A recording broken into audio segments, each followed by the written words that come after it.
नमस्कार, मैं Shreya. Digital news analysis में आप सभी का स्वागत है। लद्दाख की उथल पुथल से लेकर वैश्विक मंच तक भारत की बदलती भू राजनीतिक तस्वीर।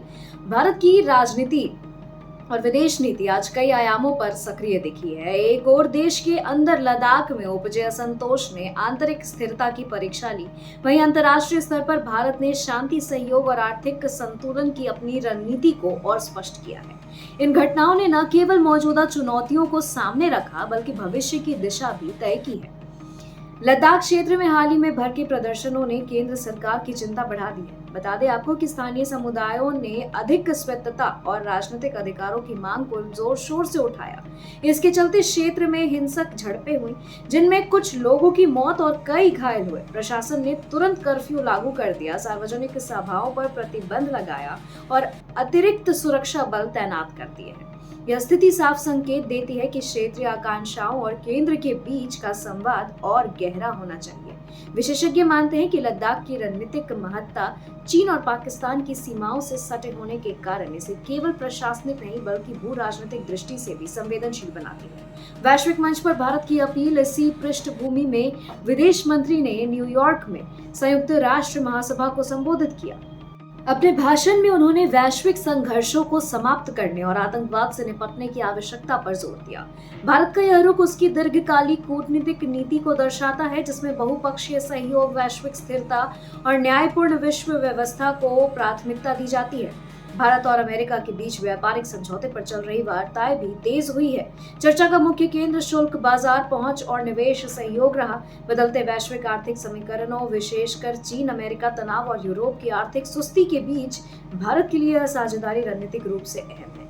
भारत यह समझता है कि विदेश निवेश और तकनीकी सहयोग को आकर्षित किए बिना उसकी विकास गति को लंबे समय तक बनाए रखना मुश्किल होगा। यही कारण है कि सरकार लगातार आर्थिक सुधारों और अंतर्राष्ट्रीय व्यापारिक समझौतों पर जोर दे रही है। भारत की आंतरिक आर्थिक रणनीति भी वैश्विक भू राजनीति से गहराई से जुड़ी हुई है। बता दें कि राष्ट्रपति ने हाल ही में दुर्लभ खनिजों में आत्मनिर्भर बनने की आवश्यकता पर बल दिया था। यह खनिज रक्षा और उन्नत प्रौद्योगिकी क्षेत्रों में अत्यंत महत्वपूर्ण है। विशेषज्ञों का मानना है कि यदि भारत इस दिशा में आत्मनिर्भरता हासिल कर लेता है, तो उसकी राष्ट्रीय सुरक्षा और तकनीकी शक्ति दोनों मजबूत होंगी। यह पहल इस बात का स्पष्ट संकेत है कि भारत किसी एक ध्रुव पर निर्भर नहीं रहना चाहता। बहुध्रुवीय वैश्विक व्यवस्था में अपने सहयोगियों को विविधता देना उसकी कूटनीतिक रणनीति का अहम हिस्सा बन गया है। जम्मू कश्मीर में सीमा सुरक्षा बल ने घुसपैठ की एक कोशिश नाकाम की और संदिग्ध को हिरासत में लिया। यह घटना दिखाती है कि भारत सीमाएं सुरक्षा पर कोई समझौता नहीं कर सकता। लद्दाख की आंतरिक शांति और जम्मू कश्मीर की सीमा चुनौतियां मिलकर इस बात को रेखांकित करती है कि राष्ट्र सुरक्षा फिलहाल सरकार की सबसे बड़ी प्राथमिकता है। आज की घटनाओं ने भारत की भू राजनीति को बहुआयामी रूप से सामने रखा है। लद्दाख की अशांति आंतरिक स्थिरता के लिए चुनौती है।